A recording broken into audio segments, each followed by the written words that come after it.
Alright, what's going on, guys? Trev back again, here to bring you another video. This one's going to be doing another Q&A for The Walking Dead Season 7, Episode 4, Service.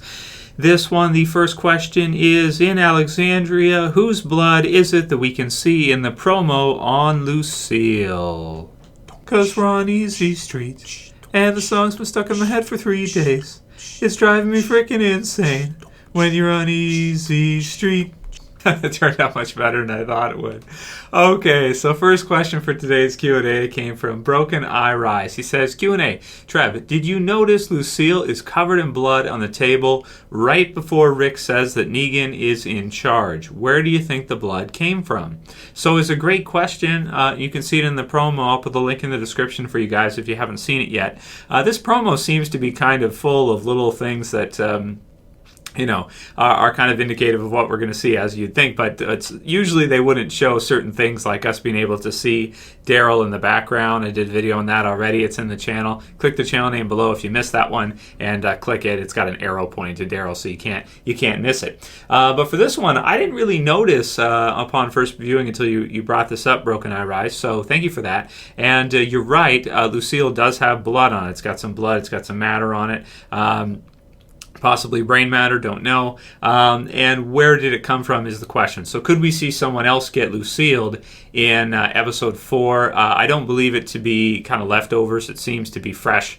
And I do think that Negan does clean Lucille. I'm pretty sure. after each encounter where Lucille gets thirsty and decides to bash someone's head in, he does seem to clean it after, so it doesn't kind of stay that way. It's pretty clean most of the time.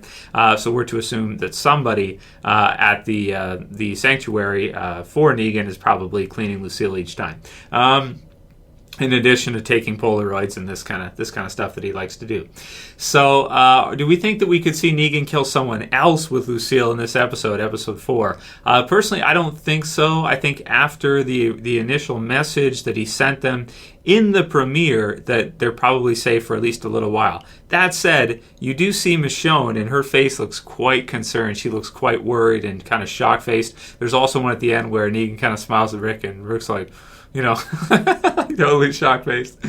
So maybe we could, but I feel like it's so early that it should be later on. That said, we have had 2 episodes that are quite a bit different from what we're used to for Walking Dead. I don't think you can argue that episode 2 and episode 3 are quite different from what we're used to for Walking Dead and previous seasons. They feel almost like they're from a different show, totally different than what we're used to, which is good. It keeps it fresh, it keeps it original, and it's building onto a new story arc for The Walking Dead with Negan and the Saviors now being in the series.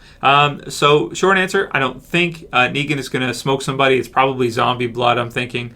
And we did hear, there were some reports that we were going to see Negan kill a lot of walkers in one of these episodes. We haven't seen it yet. I was expecting it in the first couple episodes, but it looks like maybe we'll see him kill even more. Hopefully we can get to see Lucille in action. I think there's some clips where you can see him smoking a few zombies with Lucille, so hopefully that'll be this episode. This is also the extended episode, so it should be cool. I'd love to see Negan get out there in the field and start smashing some zombies with his dudes. I think that'd be really cool to see.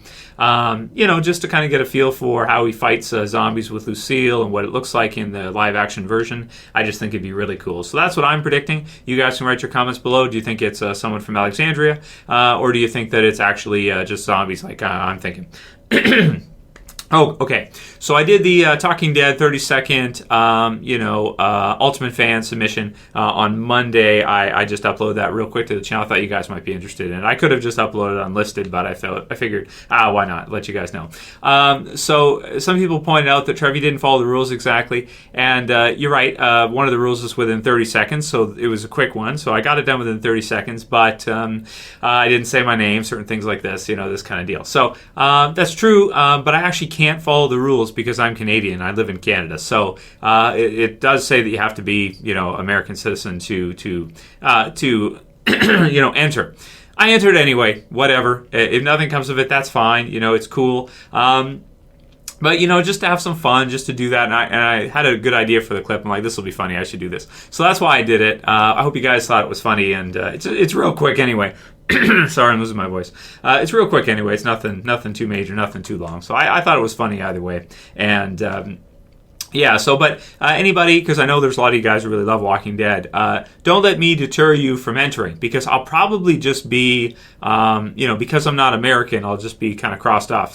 So if you want to apply, if you want to enter anyway, because I probably won't be able to get through. I'll probably be crossed off once they figure out I'm not U.S. There's probably some kind of legal stipulations or something for the contest or something that require you to be American for it. So, guys who are thinking of entering, enter anyway, because I probably won't be able to, really, I enter, but I won't really be able to enter. You guys know what I mean? But so, yeah, I just wanted to let everybody know that, because I saw some comments and people were like, oh, Trev's entering, maybe I won't enter. No, enter anyway, man, enter, because, like I said, I probably won't get through because I'm Canadian.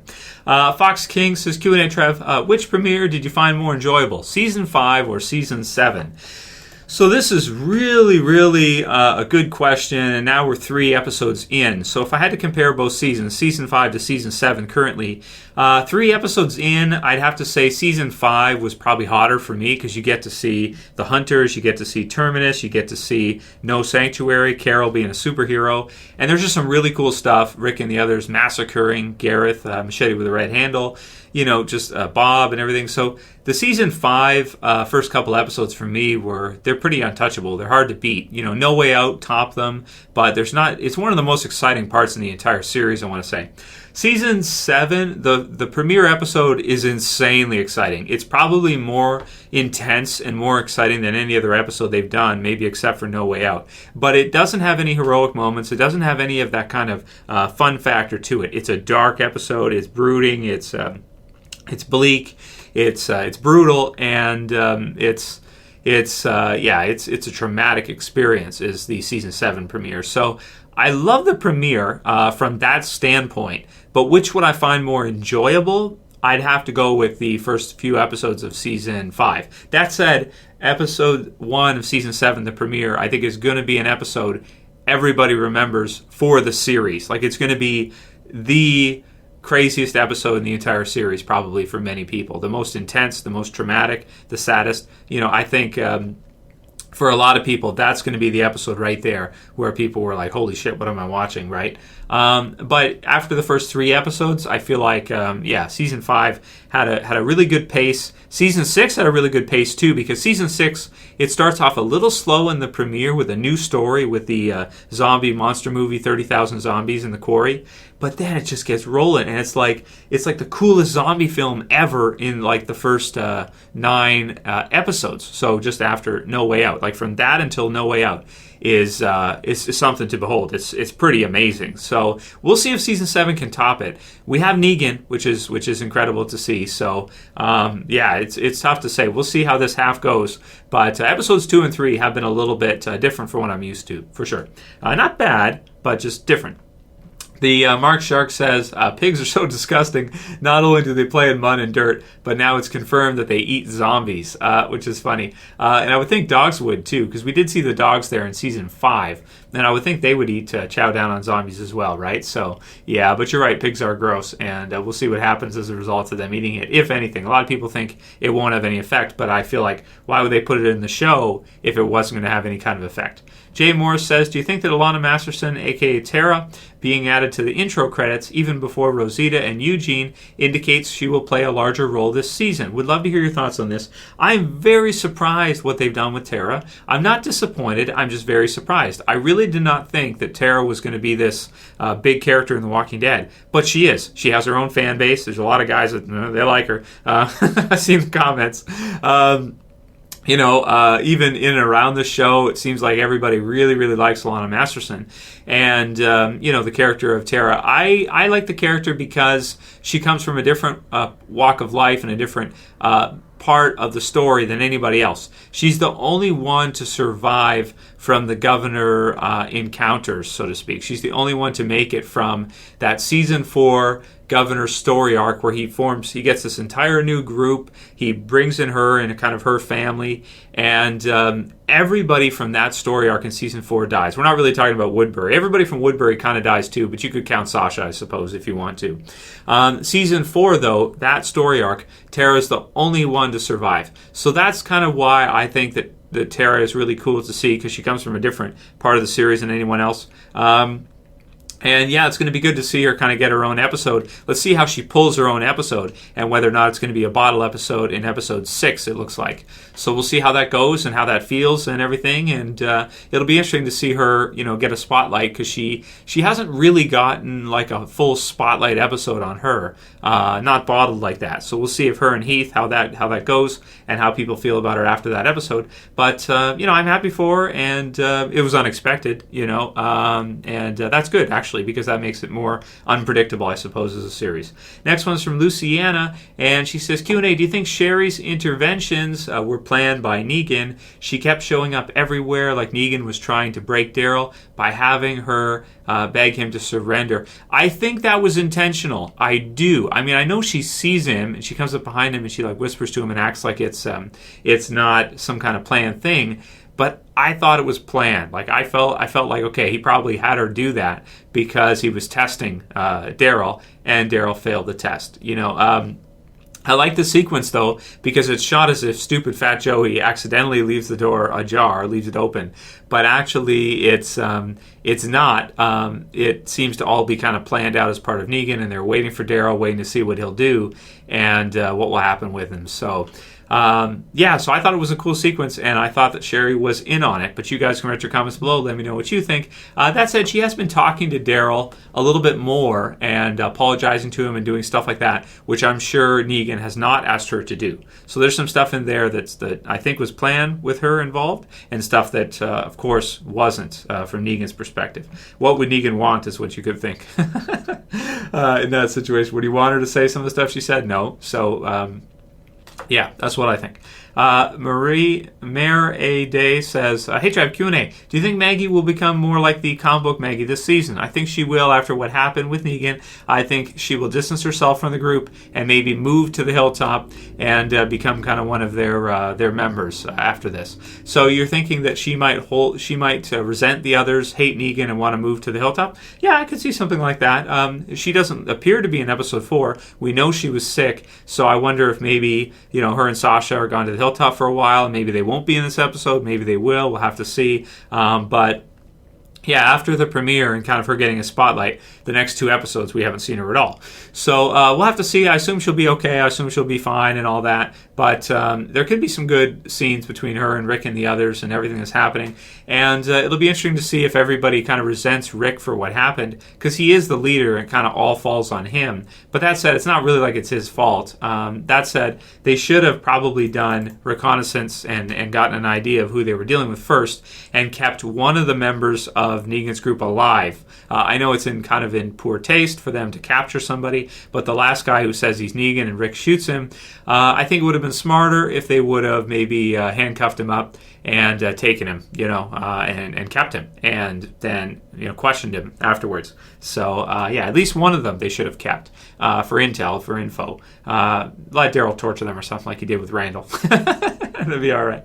Last question will be from Buster. He says, Trev, with all the theories and thoughts you get on Walking Dead, does it affect how you watch the show or what you think may happen next? Do you assume the comic story will happen until proven otherwise? So Buster T14.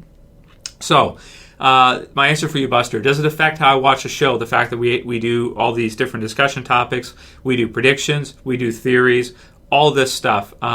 Yeah, it makes it even more fun for me. That's me. I love it. I enjoy the show way more now, having you guys to discuss it with and do predictions with and have fun with, than I used to in season 1 and 2 when I would make my videos, but there wasn't any feedback, there wasn't any discussion, there wasn't anybody else that interested in the show. When it launched, there just wasn't that much of a fan base for it. It's kind of more like what Fear is now. Fear Season 2 could be equivalent to Walking Dead Season 2, I would say. Maybe Fear's got even more discussion than Walking Dead Season 2 had when I started the channel, 6 years ago. this channel. I had a previous channel, this one, but it enhances it. I enjoy it even more that we have this and we can talk about things we think are going to happen. It's fun. It's cool to see your guys' feedback. I try to comment with you guys and read most of the comments, and I do. You guys know that. And yeah, it's just a lot of fun. I think it's a nice companion piece, and it adds to the show. And for people that are into this, it's a lot of fun, and I enjoy it too. I enjoy doing it with you guys. So yeah, but one negative side is sometimes the spoilers. Like, for example, the premiere probably would have been more exciting had I not have known the spoilers and seen that in comments that the two people that were killed in the premiere were going to be killed in that order. It actually was shown in that order. Now, it wasn't exactly 100% correct. In the spoiled version, it had Glenn getting gutted or something, or Abraham getting gutted. One of the two, I forget. It was not 100% accurate. But we knew the two people that were going to be killed and that there was going to be two, and that did take away from it a little bit for me. I would have been more shocked and more surprised had that not have gotten out, but unfortunately it did. What are you going to do? It's what it is, but I would say that overall, doing this with you guys makes me enjoy the series way more than I would, even with the comics too. And knowing the comics, does it take away from the TV series? No, because sometimes they go with the comics, sometimes they don't, and sometimes I'm excited to see comic book moments be translated into the TV series and adapted. So, you guys can write your comments below. What do you think about all this stuff? Whose blood is it on Negan's Lucille? Is it just zombies? Is it a character? Let me know what you guys think. And if you like this video, please don't forget to thumb it up below. You can also share. You can favorite. And if you're new and you want to subscribe, bottom left to subscribe. That's it for this video. See you guys again soon for another. As always, it's Trev. I'm saying peace. Later, guys. See ya. You better subscribe.